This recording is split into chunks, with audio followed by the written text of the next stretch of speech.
Hey everybody.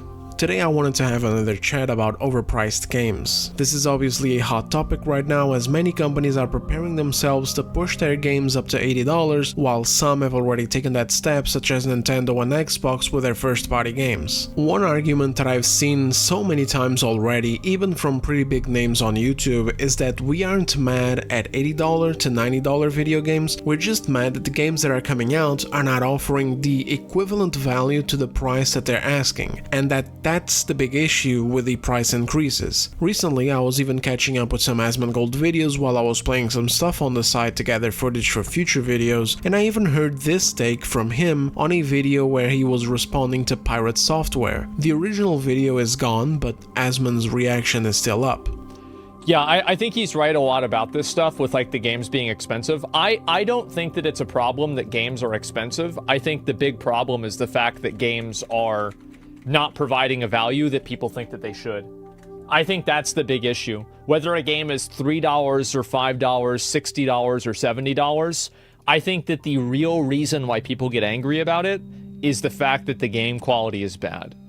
And the game quality, it's like the trailers come out and the game doesn't really have the game doesn't have any sort of like real new interesting things. The gameplay is mediocre, and it's like, yeah, by the way, like we have all these really cool cutscenes, but there's hardly any gameplay.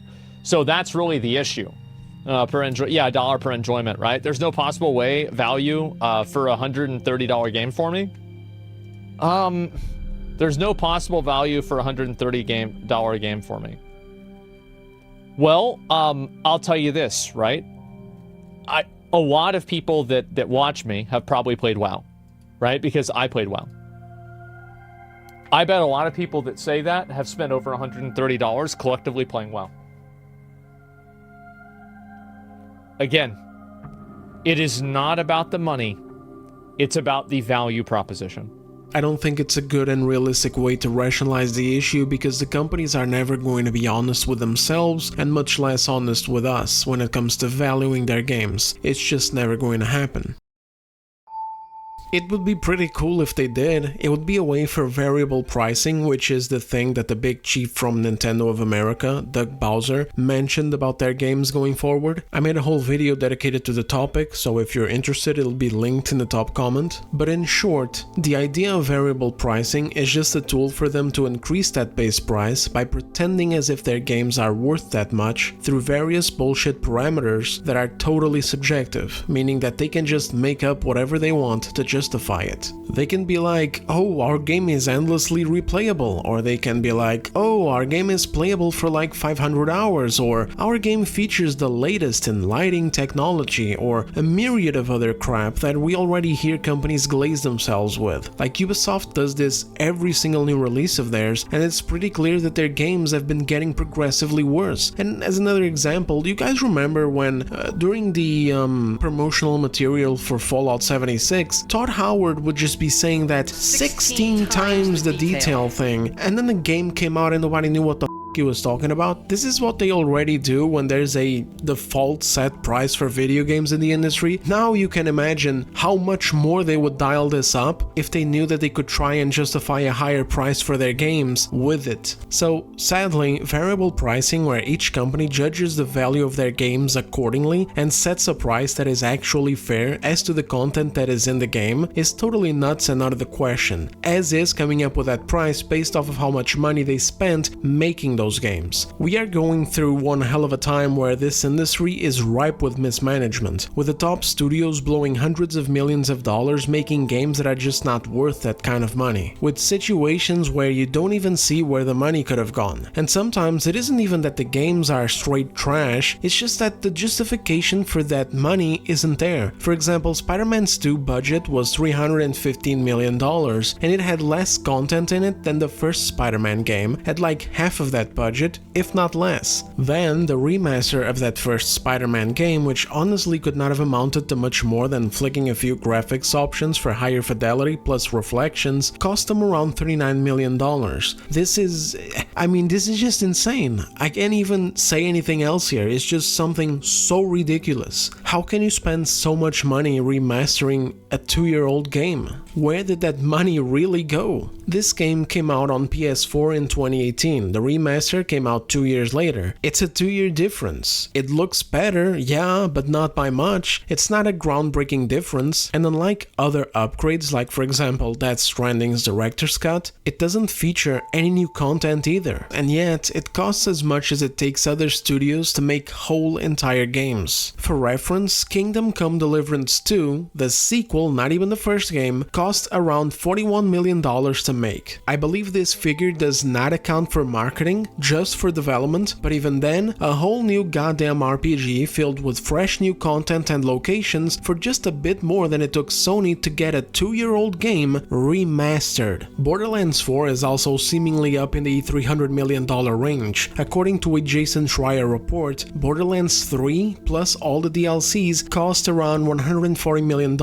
and recently we had Randy Pitchford say that Borderlands 4 was double the budget of that game. I just don't know if this figure includes the DLC cost or not, so this leaves Borderlands 4 at around $200 to $300 million for a looter-shooter Borderlands game. A franchise that started so small and should have stayed small. A franchise that, I'm sorry, but does not justify this massive spending. I mean, let's get real here. All these millions of dollars for some mindless shooting and looting while listening to NPCs shouting dick and poop jokes? I don't know what the is going on in these companies, but it's clear that there's a massive problem in how they're managing their money while making games that just straight up don't warrant that high a cost. And that's to say nothing for cases where they're doing it for games that we just don't want. Remember Concord and the rumored $400 million?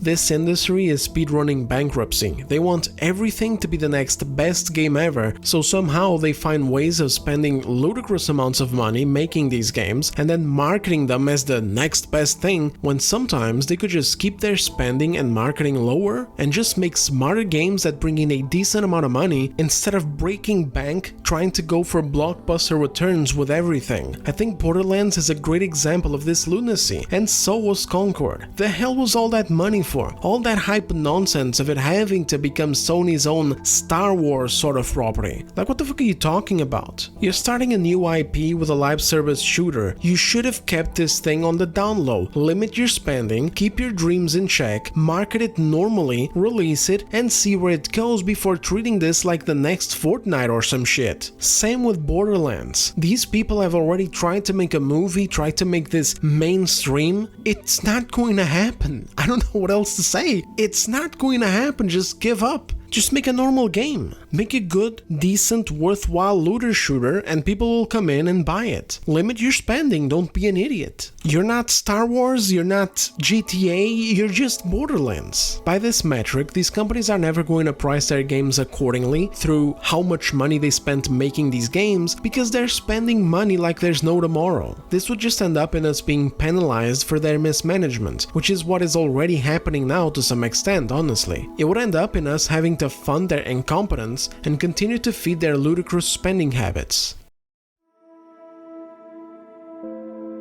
In general, I just don't want to see games at $80 even if they are that good. Games like these have already come out, obviously, and they came out at $60 to $70. I mean, at the end of the day, $80 is still $80, know what I mean? We're not just at a spot where we can say that paying that much for a game is a cakewalk. We're essentially not at a point where we can justify buying video games at higher values because the inherent value of the money itself, contrasted with what the average person has to spend on bills and also put away in savings or whatever else, makes it so that spending that much on a game feels irresponsible. Now, of course, this is not going to be the same for everyone because obviously different people make different amounts of money and live in different conditions, but I think what I'm saying is the case for the average person across several first world countries, and that's to not even go into second and third world countries, which often still have a lot of gamers, like in South America, for example. This obviously brings to question the argument of boo-hoo, too bad, you know, kind of like, hey, if you can afford it, you just can afford it, that's that, get a job, blah blah blah blah blah. And fair enough, people aren't entitled to a hobby. At the end of the day, this is a leisure activity, not a human right, but I don't think this really matters for two major reasons. Number one, these companies need to sell as many copies as they can in order to stay successful, so obviously they need to not only appeal to as many people as possible, but they also need to keep their games accessible to as many people as possible. The games industry has grown like crazy over the years. years. This is the main reason why games have been able to not increase in price for so long, while these companies still kept raking in record revenue and being able to pay their CEOs big fat bonuses. In many ways, it's this level of success that cursed the industry to begin with, inviting a bunch of vultures who don't understand gaming at all to invest into the space, not to make better games, but to squeeze as much money as possible from the medium, hence all the predatory monetization bullshit that we've had to deal with. If the industry starts pricing people out, making this medium inaccessible, they'll be dooming themselves, straight up.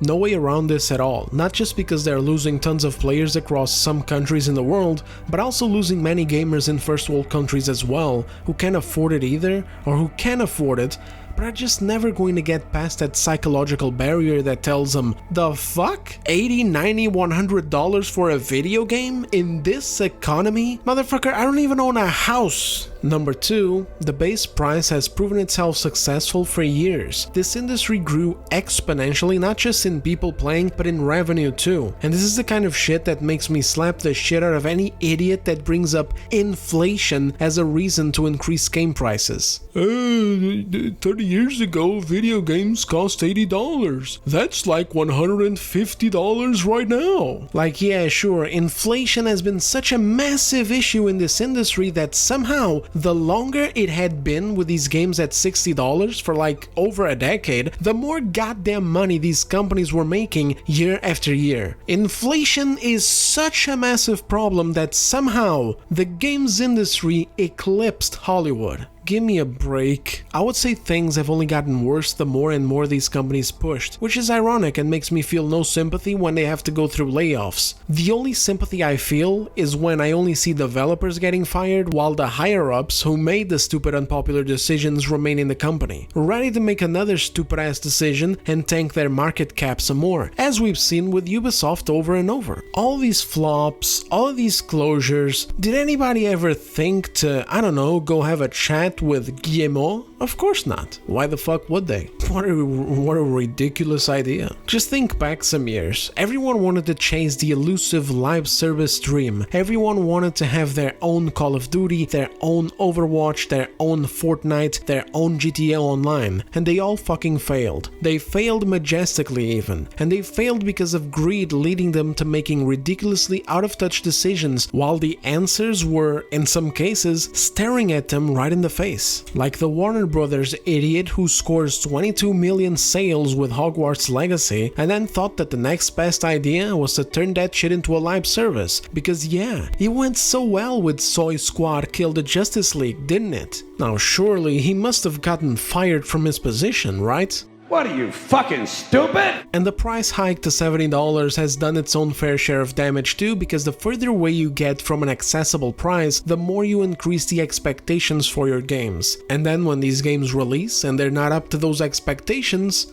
they're boned. And sure, this could correlate with Asmon's and some other people's statements that what we want are games that are worth that money and meet those expectations, but the thing is, the higher you go, the more impossible those expectations become. At $70, I'm already expecting something that's going to blow me away. Why? Well, because I got Witcher 3, Skyrim, Red Dead Redemption 2, Red Dead Redemption 1, Sekiro, L.A. Noire, Elden Ring, Death Stranding, Deus Ex, Human Revolution, and some other games that I hold in extremely high regard at $60. And so if you're asking me for $70, you're placing yourself above that. And if you're asking me for $80, you better be selling me something that I have never experienced before and that is guaranteed to blow my mind. And the higher it goes, the stupider it gets. This is how my brain works in this regard, and I'm not saying there's not a little bit of wiggle room, like if you just provide me with something that is equal to those games, of course that I would accept it, but even then, I don't think they can, and I don't think I'm alone in this. I genuinely believe that this what-if scenario is kind of like saying, man, wouldn't it be nice if we could fly like Superman, so that I could go to the grocery store faster, so that I would never be late for work. It's just never going to happen. Though to be fair to Asmongold, he did put this into perspective by bringing up Elden Ring and World of Warcraft as realistic exceptions, and I'll get to those in a second. But yeah, spoiler alert, I don't think it's viable.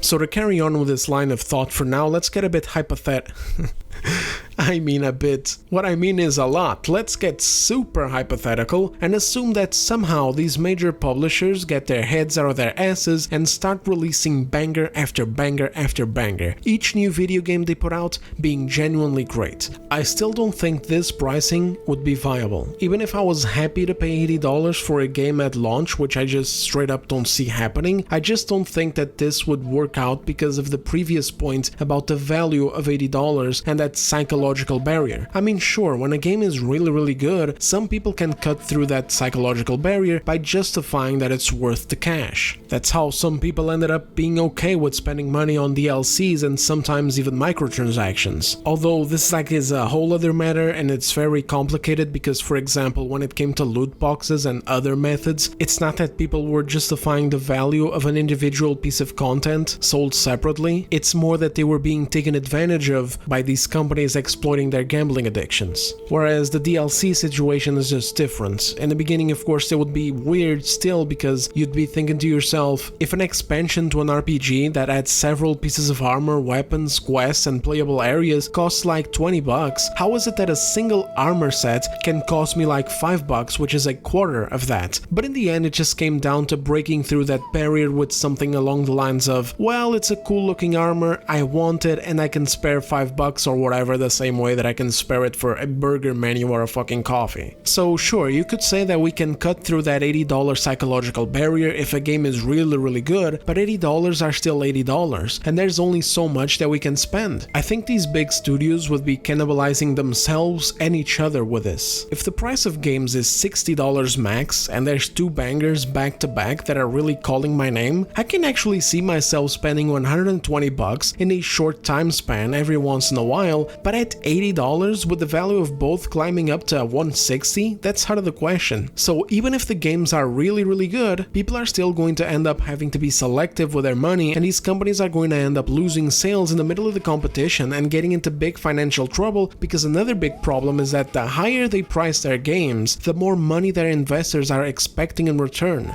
Basically, to put it as simply as possible, the higher you climb, the bigger the fall. So let's get to those exceptions that Asmongold and some other people have mentioned. In the video he mentioned Elden Ring and World of Warcraft, and I've also heard Baldur's Gate 3 and Red Dead Redemption 2 being thrown around as games that people would gladly pay more for, two of which I've already mentioned myself in this video, being Red Dead 2 and Elden Ring. Though with World of Warcraft, Asmongold's argument was different, as it's something where you spend upwards of $100 as time goes by. It's not really a one-time purchase, it's value over time. This is a very common thing with MMOs and games like that, and I've done it myself, although not really with an MMO, rather embarrassingly, or maybe not embarrassingly at all. I mean, I'm not really embarrassed about it. I spent a lot of money on House Flipper. I bought the base game, and then I bought every single expansion pack that they put out. I think that this is the way that things should go, even in other games. I'm going to touch on this a bit ahead in this video, like almost near the end. I think that this is fine because basically you're releasing a game and you're pricing it fairly, and then you're making extra content for that game and you're pricing it also fairly, and you're just putting it out there and going, hey, if you like this and you would like some more, this is the price. And this is even the case with single player games, like actual ones, for example Witcher 3. If you bought all the expansions for that game, which I also did, the total cost would be $60 for the base game, and then $10 for Hearts of Stone and $20 for Blood and Wine, which comes all together to $90. So it's not that games cannot be worth $80 or $90 or even $100. It's that a standard edition of a game should not be coming out at that price. Oh, but our game is so big! Make it smaller then. If your game is so big that it costs you so much money to make and you're in such a fucked up situation, you should have made the expansion separately. Release the base game first, at an appropriate fair price, let it speak for itself. If it's really good, I'm sure people are going to be just fine paying extra money for future expansions. But anyway, let's get to the other games. With Elden Ring and the others, the take is that people would be buying them anyway at like $80 because they find it worth that money. And they're right, it's true, there are games out there that people would pay more for. To Asmongold's credit, he does substantiate his argument and acknowledges that these are unique cases, like for example the rumor about GTA being $100, and that the problem isn't even necessarily that they would price these games higher, it's that these other companies would follow along and do it too. Like basically imagine the next Ubisoft game releasing at 80 or 100 bucks because some other high company in the industry released their game at that price. It's like, oh, if they're doing it, then we can do it too, right boys? Because we're out here making revolutionary quadruple A video games. So yeah, he does acknowledge and understand the issue here, but additionally though, I would argue that them pricing their games higher is still a problem because, as I said, we just can't find the reasoning as to why, you know? We know $60 was enough to make them successful, we know $70 is enough as well. As much as these studios bitch, moan and complain, many of them are still continuously giving bonuses to their higher-ups. They are making money, and when they're not, it's, again, because they're making garbage that goes against what their audiences want, either because they're taking a fantastic single-player series and making a sequel in live service, or because they bought into the politically correct social impact garbage that has them look at a game's demographic, see that it's mostly men and go, oh nope, this is a problem and we must fix it by fucking up the franchise. In other words, video game activism. And both of these ridiculous things are entirely their own fault. So if $60 and $70 is enough, there's already zero conceivable reason to ask for more. There's no necessity at all for it, even if we consider that these studios are doing a way better job and deserve more money, if for nothing else, than at least to just show our loyalty and satisfaction. And more than that, I think we're already in a position where these studios are being naturally benefited because of this loyalty and satisfaction, in the sense that when we see their names come up on the screen in these events like Summer Games Fest and etc., our response is one of pure excitement, which often translates into high pre-orders and, more importantly, big sales numbers at launch. I'm a janitor. Janitor? That's right, babe. I just bought this House flipper. straight cash. And I got enough Every single expansion pack to last me and my family for the rest of our lives.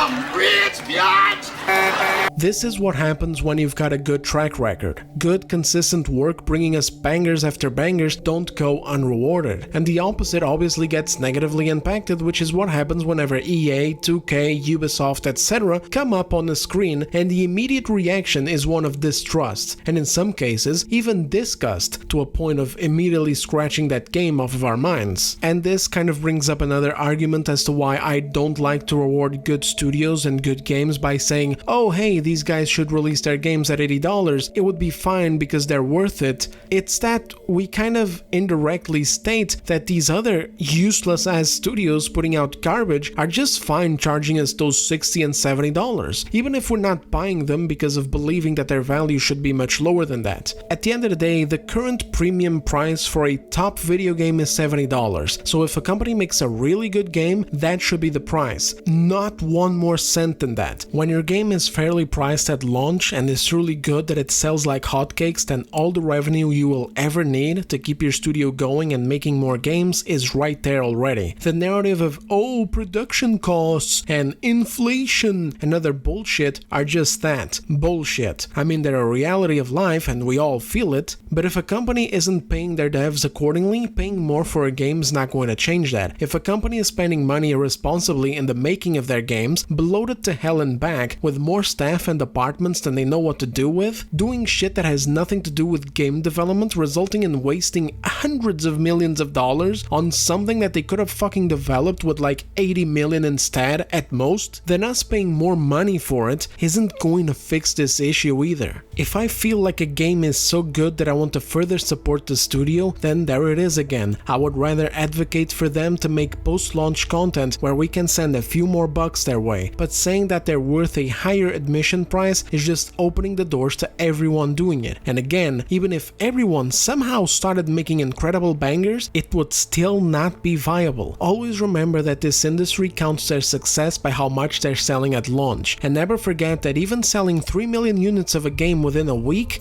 again, 3 million, the same figure that we have spent the last few weeks celebrating for Expedition 33, Stellar Blade and Lies of P as a great success, is is not enough for the AAA industry, as Square Enix showed by claiming that Final Fantasy XVI's 3 million sales on a single platform within 1 week of its launch was not enough. They always want more. Sustainability with these companies is a fucking pipe dream, no matter how much they charge us.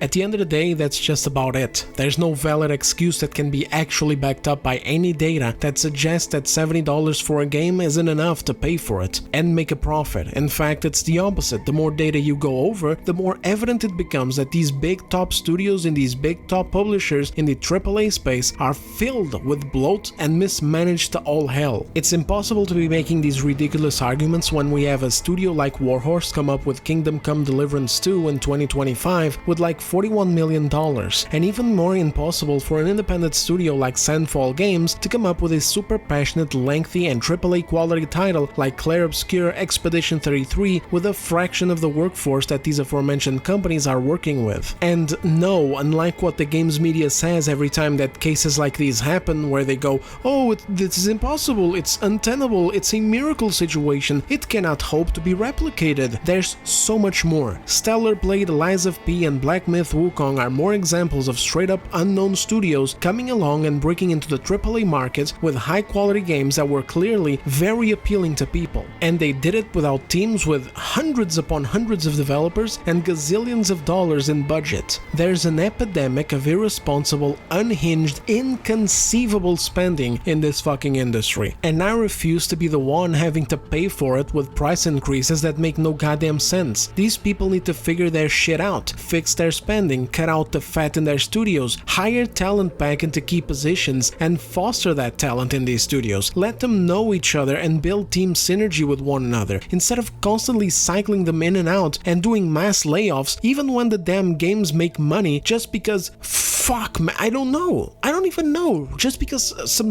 nonsensical shareholder-related bullshit where they believe that layoffs are going to be the key to offset higher development costs or to give the appearance of more profit to their investors. Some companies definitely need to be thinned out, don't get me wrong, like for example Ubisoft and their 20,000 employees, but there's been cases where there's just normal development teams that make a decent game, the game sells decently, makes money, enough money for the higher-ups to get a fucking bonus, but not enough money for the company to not go through a round of mass layoffs. And these situations just make no sense. I swear, it's like the entire AAA culture is totally fucked out here in the West. Nothing more than a cold corporate machine, except the cold corporate machine still manages to fail to make a good game based on analyzing realistic data of what players want, and instead pushes for garbage that appeals to a modern audience or morons with short attention spans that they hope to monetize with live services. They need to address these things, there's no other way to get better, and fire the morons in high places making stupid ass decisions that are often the ones leading these disasters in the first place, instead of keeping them on board making more stupid ass decisions. Unless they do this, their conditions aren't going to improve no matter how much they increase their prices. It's actually going to get worse. Again, if people aren't buying your shit at $70, what delusional chance in hell do you have of us buying it at $80? But anyway guys, those were just some additional thoughts that I had on the matter that I wanted to put out in a nice chill nightly video. Let me know in the comments where your heads are at in this $80 thing. Is it a big difference? Is it not a big deal? Let me know. Sometimes I actually do understand the notion of wanting to say that nah, it's not that much, especially if you're at a really good place in life, but the way that the industry treats us lately makes it so that even if it wasn't a big deal for me to pay for it, it leaves a shitty sour taste in my mouth to give in to some of these companies when it's obvious that what they're doing comes from a malicious, greed-driven, and often disrespectful place rather than one of necessity or a justified reward. They want to reap the benefits that other trusted studios have from years of making good content and building up that trust without actually having to go through that part. They want to have that same stance as them and be rewarded the same as them for free, and the easiest way for them to do it is by advocating for the price increase, because when some pull the trigger and do it, it will open the way to normalize them doing the same, just as it was with a $70 increase, and just as it is happening right now. I mean, The Outer Worlds 2 for $80?